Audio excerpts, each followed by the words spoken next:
Hello guys, dahil nga Valentine's Day ngayon at nag-request na naman sila sa aking spaghetti. Favorite talaga nila guys ang spaghetti ko, kaya ayan nagluto na ako. So ayan nga guys, gagawa ako ng pang surprise sa mami nila ni Ibon guys. Nagdidikit ako ng mga chocolate sa balon. Ganyan niya guys, oh.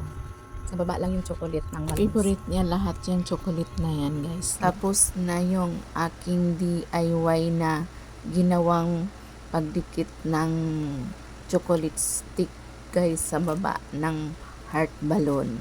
So mamayang gabi ibigay na namin to sa anak ko na mami nila ni Yvonne at Kaiser. Happy Valentine's Day po, Mami. Happy birthday. Happy Valentine's Day! Merry Christmas. Happy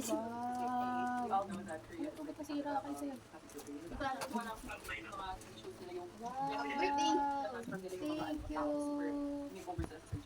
Thank you. Happy Valentine's. So ayan nga guys, kahit simple lang ang aming surprise sa kanya, na-appreciate naman niya guys.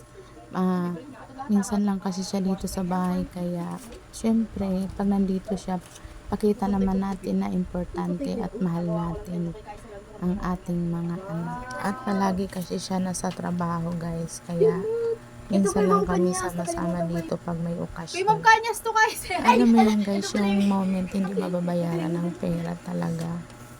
Thank you for watching guys. Mag-iwan kayo ng bakas para mabalikan ko kayo guys.